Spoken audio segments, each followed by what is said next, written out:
कल के ट्रेड देख लेते हैं। कल मंडे को क्या हुआ था।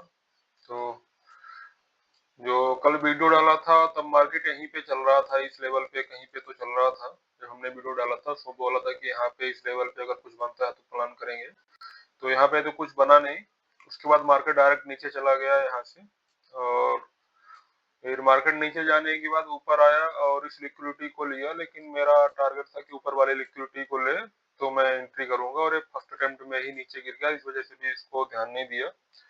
उसके बाद जब मार्केट नीचे आ रहा था तो मेरा फोकस था कि यहाँ तक आए और यहाँ पे लिक्विडिटी ले तो मैं प्लान करूं बाइंग के लिए।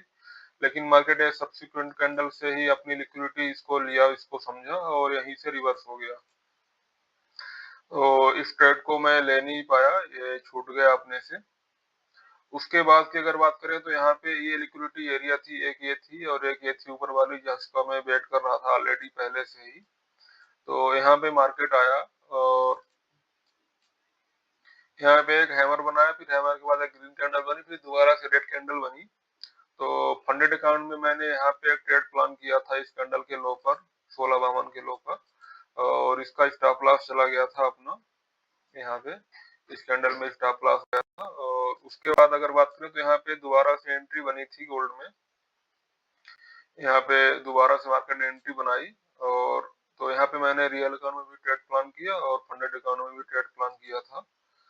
तो इस कैंडल का जैसे ही लो ब्रेक हुआ तो हमने यहाँ पे ट्रेड प्लान किया, लेकिन इसमें जो है तो मार्केट 1:2 के समथिंग दिया है यहाँ से, और इस लिक्विडिटी को लेकर के यहाँ से रिवर्स हो गया। तो यहाँ पे जो है तो कुछ बना नहीं, तो यहाँ पे $2 के समथिंग प्रॉफिट हुआ था, क्योंकि प्रॉफिट तो इसमें $10 $11 के समथिंग दिखा रहा था। 1:2 दिया था, लेकिन मेरा टारगेट था 1:3 का, $15 के समथिंग प्रॉफिट का। तो यहाँ पे $10 से रिवर्स हो गया मार्केट। तो मैंने यहाँ पे प्रॉफिट बुक नहीं किया, स्टॉप लॉस को ट्रेल कर दिया था इस कैंडल के हाई पर, तो यहाँ पे $2 पे प्रॉफिट में कट गया। उसके बाद इसी कैंडल की यहाँ पे फिर से इसका लिक्विडिटी लिया और इस यहीं पे मार्केट रेंज में ही रहा, बाकी कुछ हुआ नहीं। उसके बाद तो कोई ट्रेड बना नहीं, इसके बाद यहीं पे बना हुआ था और इन सबको अवॉइड कर दिया था। अब अगर आज की बात करते हैं तो आज कहाँ पे ट्रेड बन सकता है, तो एक तो रेंज ही बनी हुई है पूरी 1 घंटे के टाइम फ्रेम पर अगर हम देखें तो।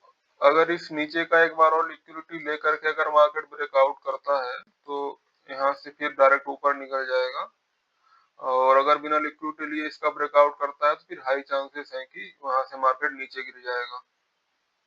तो देखते हैं किस तरह कंडीशन बनाता है, उसके हिसाब से ट्रेड प्लान करेंगे। लिक्विडिटी लेवल यही है, एक ये है और फिर एक ये है। यहाँ पे हम सेलिंग का देखेंगे और नीचे के लेवल पे हम बाइंग का प्लान करेंगे। देखते हैं कि किस लेवल पे मार्केट आता है और क्या प्लान होता है।